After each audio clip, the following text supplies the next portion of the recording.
Utsman bin Affan radhiyallahu anhu, teman-teman sekalian, pernah pada suatu ketika melewati kubur dan kemudian beliau menangis keras, terseduh-seduh menangis tidak berhenti-berhenti.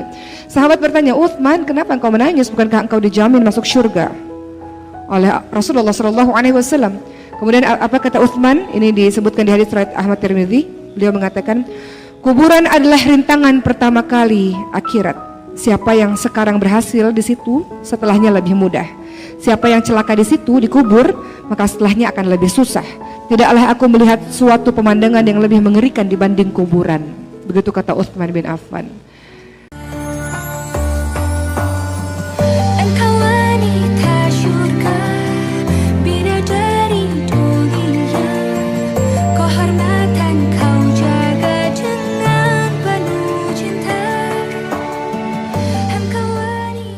Tahajud memang menurut mayoritas pakar fikih mengatakan bahwa sholat tahajud adalah sholat sunnah yang dilakukan di malam hari secara umumnya setelah bangun tidur memang.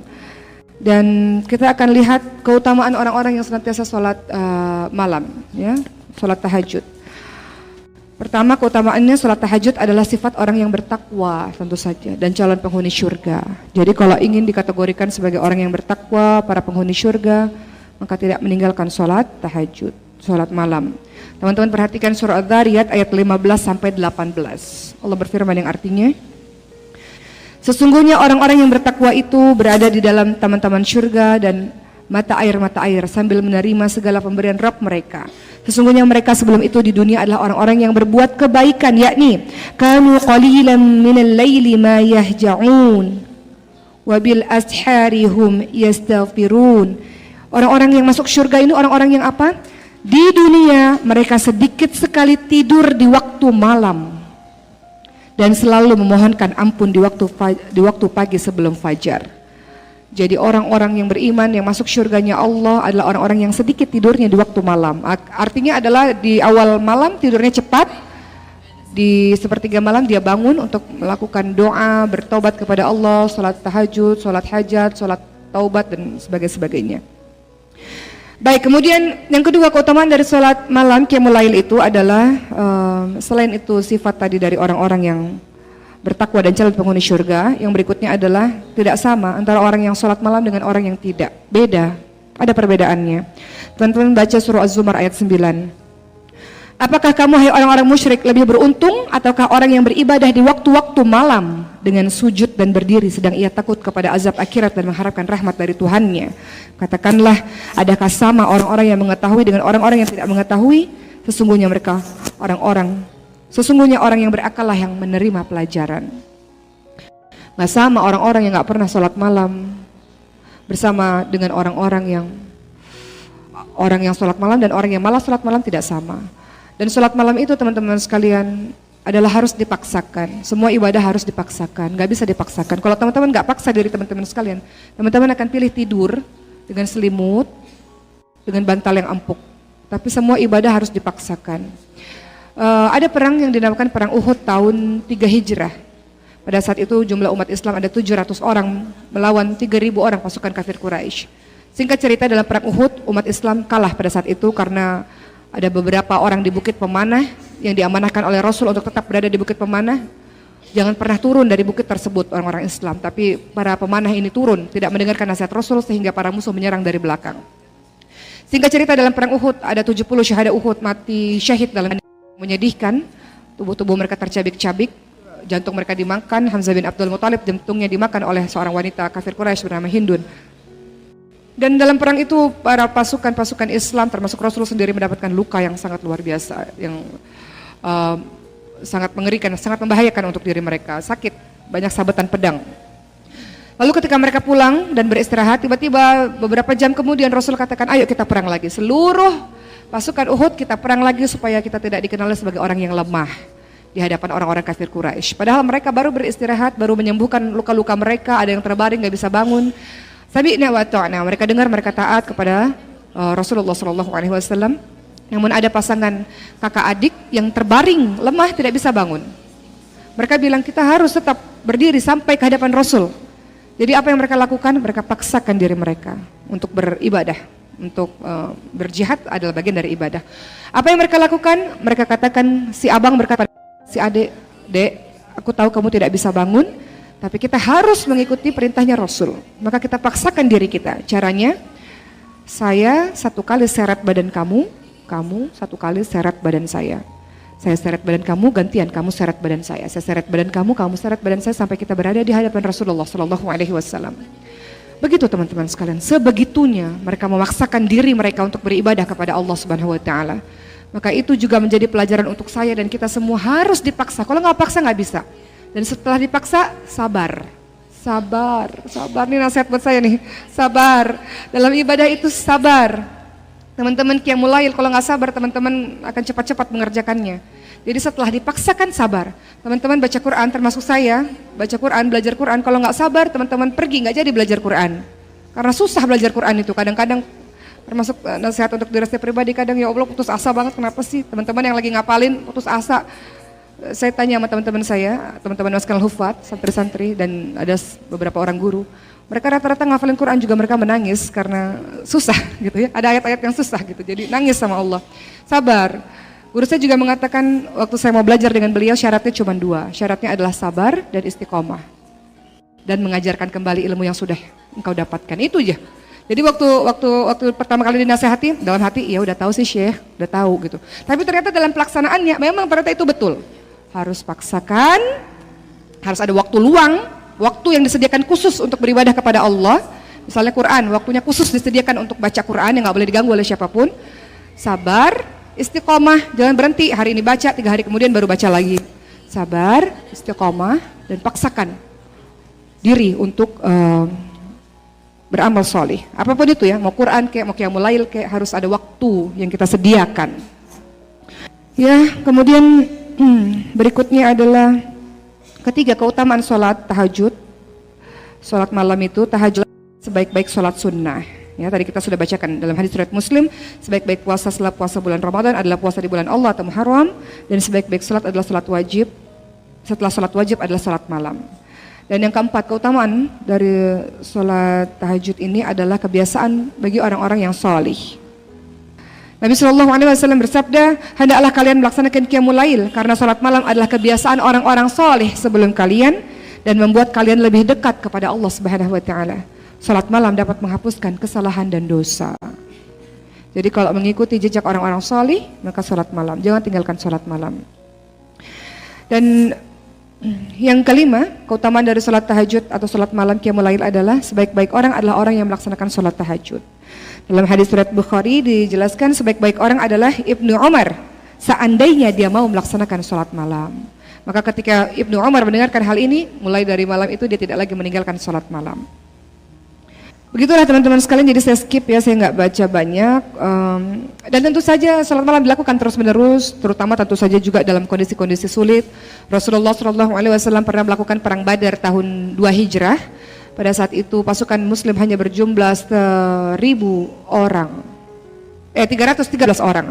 Pasukan Muslim hanya berjumlah 313 sampai 314 orang. Pasukan musuh berjumlah 1.000 orang.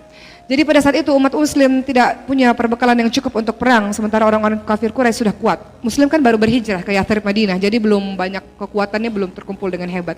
Maka pada malam itu Rasul menangis terseduh-seduh kepada Allah, minta sama Allah, ya Allah, tolong ya Allah. Kalau engkau nggak tolong umat Islam, niscaya tidak akan ada lagi umat Islam yang menyembahmu. Maksud dari perkataan Rasul begitu berharap kepada Allah agar mendapatkan Allah berikan pertolongan. Dalam qiyamul lailnya nangis sampai Abu Bakar mengatakan, sudahlah Rasul, Allah sudah dengar, Allah dengar. Saking Rasul betul-betul berharap penuh agar Allah mendengarkan doa dari Rasulullah. Sampai akhirnya keesokan harinya setelah doa yang maksimal, ikhtiar yang maksimal, Allah turunkan bantuan, yakni berupa ribuan para malaikat yang membantu pada saat perang hijrah dan perang Badar, dan perang Badar dimenangi oleh umat Islam. Pertolongan dari Allah. Ya, jadi dalam hadis surat Ahmad disebutkan, yusalli wa yabki hatta asbah. Yusalli wa yabki hatta asbah. Beliau melaksanakan sholat sambil menangis hingga waktu subuh. Begitulah yang seharusnya kita berusaha lakukan. Kemudian yang ketiga teman-teman sekalian. Yang ketiga, sifat dari hamba Allah yang Maha Pengasih, kita kembali lagi dalam surah Al-Furqan ayat ke-65 sampai ayat ke-66. Walladzina yaquluna rabbana srif 'anna 'adzab jahannam inna 'adzabaha kana ghurama. innaha sa'at mustaqarra wa muqama. Yang ketiga adalah hamba Allah yang Maha Penyayang Pengasih ini ciri-cirinya senantiasa ia berlindung dari azab api neraka. Artinya dari ayat yang saya bacakan, dan orang-orang yang berkata, ya Tuhan kami, jauhkanlah azab Jahanam dari kami, karena sesungguhnya azabnya itu membuat kebinasaan yang kekal. Sungguh Jahanam itu seburuk-buruk tempat menetap dan tempat kediaman. Jadi kalau berdoa teman-teman sekalian, jangan urusan dunia saja. Jangan urusan, ya Allah mudahkan kuliah saya, ya Allah berikan jodoh kepada saya, berikan kesehatan kepada saya dan sebagainya. Tapi jangan lupa untuk doa agar berlindung dari azab api neraka. Ya. Ini menjadi demikian penting karena kita tidak sanggup berada di api neraka, sehingga harus ada doa yang kita ucapkan terus-menerus tentang perlindungan kepada api neraka, teman-teman sekalian. Dalam hadis riwayat Muslim dari Abu Hurairah radhiyallahu anhu dari Nabi sallallahu alaihi wasallam, beliau bersabda, gigi geraham orang kafir atau gigi taringnya di neraka seperti gunung Uhud dan tebal kulitnya sejarak perjalanan 3 hari. Ya, besar gigi geraham orang kafir atau besar gigi taringnya di neraka seperti gunung Uhud dan tebal kulitnya sejarak perjalanan 3 hari. Jadi mengerikan keadaan neraka. Ya, itu sebabnya kenapa ketika kita berdoa kita senantiasa harus doa untuk memohon perlindungan dari Allah Subhanahu Wa Taala tentang azab neraka. Ada doanya, Allahumma inni ya'udzubika min adzabil qabr wa min adzabi jahannam wa min fitnatil mahya wal mamat wa min syarri fitnatil masihid dajjal. Itu doa yang teman-teman sudah hafal semuanya, doa yang setiap hari harus kita ucapkan, penting. Jadi jangan cuman doa urusan dunia, tapi doa juga meminta perlindungan kepada Allah atas masa depan kita di hari akhir nanti. Ya Allah, aku berlindung kepadamu dari siksaan kubur, siksaan neraka, jahanam, fitnah kehidupan dan setelah mati, serta dari kejahatan fitnah dajjal. Dalam hadis riwayat Bukhari Muslim. Itu doa dari hadis riwayat Bukhari Muslim. Ya, terus tadi teman-teman juga baca wa min adzabil qabr. Kita minta perlindungan dari Allah dari azab api neraka, dari azab kubur. Memangnya ada apa dengan kubur sampai kita harus minta juga sungguh-sungguh supaya kita terhindar dari azab kubur. Utsman bin Affan radhiyallahu anhu, teman-teman sekalian, pernah pada suatu ketika melewati kubur dan kemudian beliau menangis keras, terseduh-seduh menangis tidak berhenti-berhenti. Sahabat bertanya, "Utsman, kenapa engkau menangis? Bukankah engkau dijamin masuk surga oleh Rasulullah sallallahu alaihi wasallam?" Kemudian apa kata Utsman? Ini disebutkan di hadis riwayat Ahmad Tirmidzi. Beliau mengatakan, kuburan adalah rintangan pertama kali akhirat. Siapa yang sekarang berhasil di situ, setelahnya lebih mudah. Siapa yang celaka di situ, dikubur, maka setelahnya akan lebih susah. Tidaklah aku melihat suatu pemandangan yang lebih mengerikan dibanding kuburan. Begitu kata Utsman bin Affan. Jadi orang kafir atau orang yang tak beriman, orang yang durhaka pada Allah, orang yang jahat, yang zalim selama muka bumi, hati-hati karena pertama kali akan dapat azab dari kubur. Ya, begitu teman-teman sekalian. Berikutnya yang keempat, ciri hamba Allah yang Maha Pengasih adalah surah Al-Furqan ayat 67. Walladzina idza anfaqu lam yusrifu wa lam yaqturu wa kana baina dzalika qawama. Walladzina idza anfaqu lam yusrifu wa lam yaqturu wa kana baina dzalika qawama. Dan termasuk hamba Allah yang Maha Pengasih adalah orang-orang yang apabila menginfakkan harta, mereka tidak berlebihan dan tidak pula kikir di antara keduanya secara wajar. Maksudnya apa? Kok tidak berinfak secara berlebihan sementara Abu Bakar As-Siddiq pada saat perang Tabuk berinfak seluruh hartanya di jalan Allah? Apa itu maksudnya teman-teman sekalian? Dalam surah Al-Furqan ayat 67 disebutkan berinfak tidak boleh berlebihan dan tidak boleh kikir. Maksudnya untuk dirimu sendiri dan untuk keluargamu. Berinfak secara berlebihan artinya nggak boleh membelanjakan harta dengan boros. Ada orang yang mengkoleksi tas 1-20 yang dipakai 1-2 aja. Itu sisanya nggak dipakai. Itu namanya boros. Teman-teman, itu namanya menginfakkan harta berlebih-lebihan. Itu yang nggak boleh dalam agama ini, teman-teman sekalian. Teman-teman punya baju panjang berderet-deret. Ntar kalau kondangan, aduh pakai baju yang mana ya, nggak punya baju nih. Itu baju banyak, kerudung banyak, masih bilang nggak ada baju. Itu namanya boros. Ya, boros. Teman-teman pakailah itu sampai rusak baru beli lagi, teman-teman sekalian. Bisa nggak tuh kayak gitu? Jadi begitu teman-teman sekalian ya. Jadi intinya adalah jangan boros, jangan boros. Engkau punya harta, sedekah. Kenapa harta itu dibelikan macam-macam barang-barang yang engkau tidak gunakan? Itu barang-barang semuanya akan nanti di hadapan Allah bersaksi. Maka gunakan pakaian-pakaian yang kau punya itu setidaknya gunakan untuk beribadah, agar nanti ketika bersaksi di hadapan Allah dia berbicara dia pernah digunakan untuk ibadah kepada Allah Subhanahu wa taala. Jadi makna di sini adalah jangan menginfakkan harta secara berlebihan, maksudnya jangan boros, jangan jadi orang yang lapar mata. Kadang kita puasa nih ya bulan Ramadan, sore-sore beli jajanan mana-mana, tiba-tiba makannya dikit. Karena lapar mata kan, boros. Ya syukur-syukur setelah itu makanannya dikasih kepada orang lain jadi sedekah, alhamdulillah. Intinya adalah jangan boros. Kemudian jangan kikir, jangan juga terlalu pelit teman-teman sekalian. Tapi kalau untuk agama Allah tidak ada kata-kata boros, tidak ada. Saya ketika melakukan penggalangan dana ke berbagai macam tempat, saya pernah mendapatkan seseorang berbisik kepada telinga saya, Boki, rekening bagi saya itu kayak stasiun, rekening bank maksudnya. Masuk uang keluar lagi, masuk uang keluar lagi. Gak pernah dia nabung uang untuk dirinya sendiri secara banyak. Jadi maksudnya dia dapat gaji dia sedekah, dapat gaji dia sedekah, begitu seterusnya. Begitulah teman-teman sekalian ya. Jadi gak ada ceritanya orang miskin karena bersedekah. Pernah gak? Saya miskin, kenapa Bu? Karena bersedekah, kan gak pernah ada ceritanya gitu. Teman-teman baca surah Al-Baqarah ayat 261, bagaimana janji Allah mau mengayakan, melebihkan melebihkan rizki kepada orang-orang yang berinfak. Mathalul ladzina yunfiquna amwalahum fi sabilillahi kamathali habbatin anbatat sab'a sanabila fi kulli sunbulatin mi'atu habbah wallahu yudha'ifu liman yasha' wallahu wasi'un 'alim. Dalam surah Al-Baqarah ayat 261, perumpamaan hamba Allah yang berinfak di jalan Allah seperti sebutir biji. Setiap biji ada 7 tangkai dan setiap 7 tangkai ada 100 biji. Allah melipat gandakan siapapun yang Allah kehendaki. Begitu teman-teman sekalian ya. Jadi berinfak di jalan Allah nggak ada ceritanya boros, berlebih-lebihan malah harus.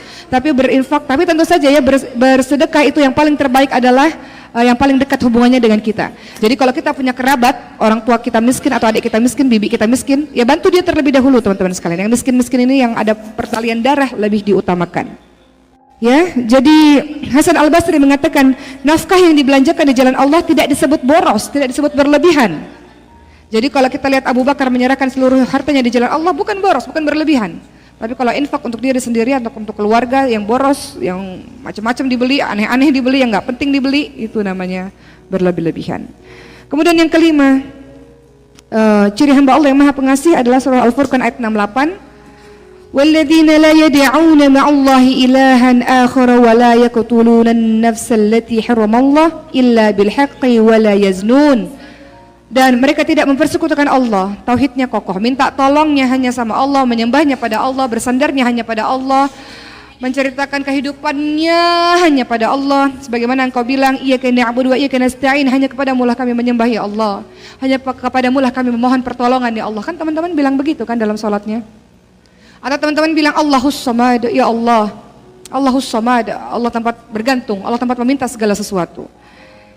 Jadi tauhidnya dikokohkan, jangan minta tolong kepada benda, kepada keris, kepada jin, kepada dukun, dan bergantung penuh kepada orang lain, nanti kecewa. Kalau orang lain tak bantu kita kecewa. Jadi kata Allah, ya ayyuhalladzina amanu ista'inu bis-sabri was-shalah. Kalau terjadi apa-apa dalam kehidupanmu, minta pertolongan kepada Allah dengan sabar dan dengan salat.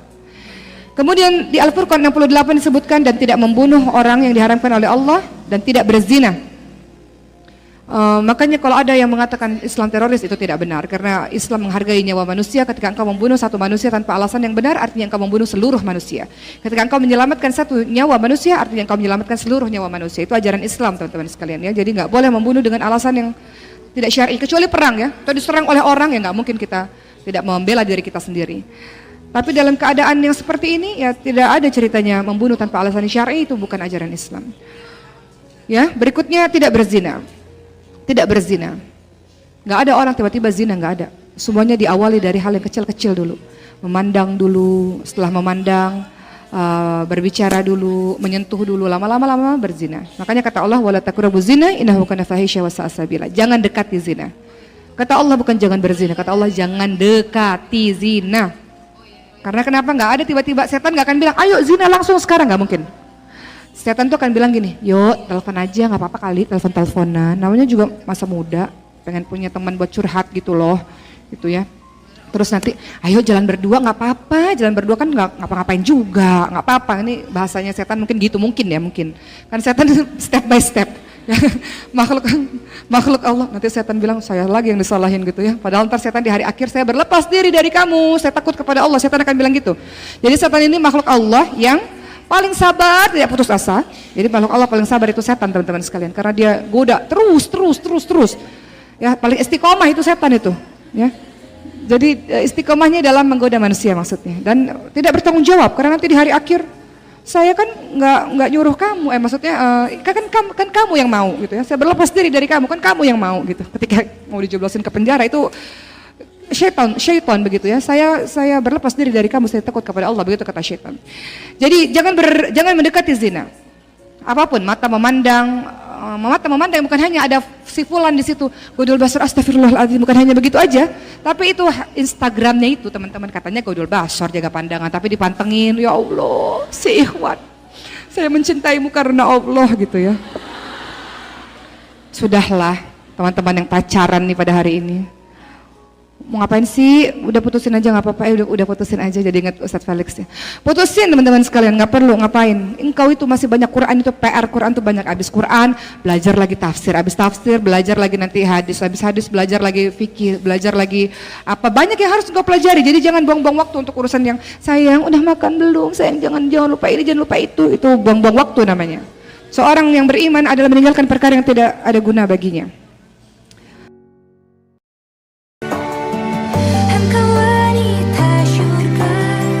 Bak permainan